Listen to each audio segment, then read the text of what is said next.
পবিত্র রমজান উপলক্ষে তরিনতে বসবাসরত বাংলাদেশিদের মসজিদে আত দারুস সালামে মাদারীপুর জেলা কল্যাণ সমিতির ইফতার ও দোয়া মাহফিল অনুষ্ঠিত হয়েছে।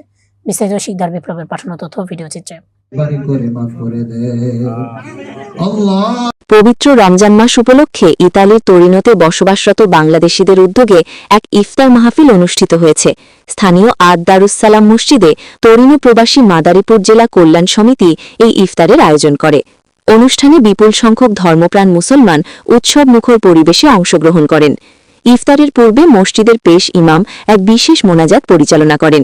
মোনাজাতে বাংলাদেশ সহ গোটা বিশ্বের সকল মুসলিম উম্মাহার শান্তি, কল্যাণ ও সমৃদ্ধি কামনা করে মহান আল্লাহর দরবারে দোয়া করা হয়। প্রবাসের মাটিতে এমন আয়োজন পারস্পরিক ভ্রাতৃত্ববোধ ও সম্প্রীতি আরও সুদৃঢ় করবে বলে মনে করেন উপস্থিত মুসল্লিরা।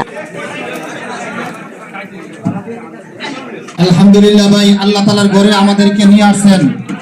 আমরা আল্লাহ তাআলার ওয়াস্তে হাত জোর করে বলতেছি, কে কথা বলবেন না। এটা আল্লাহ তাআলার ঘর। একটু আর জুমা পাবো কিনা গ্যারান্টি আছে?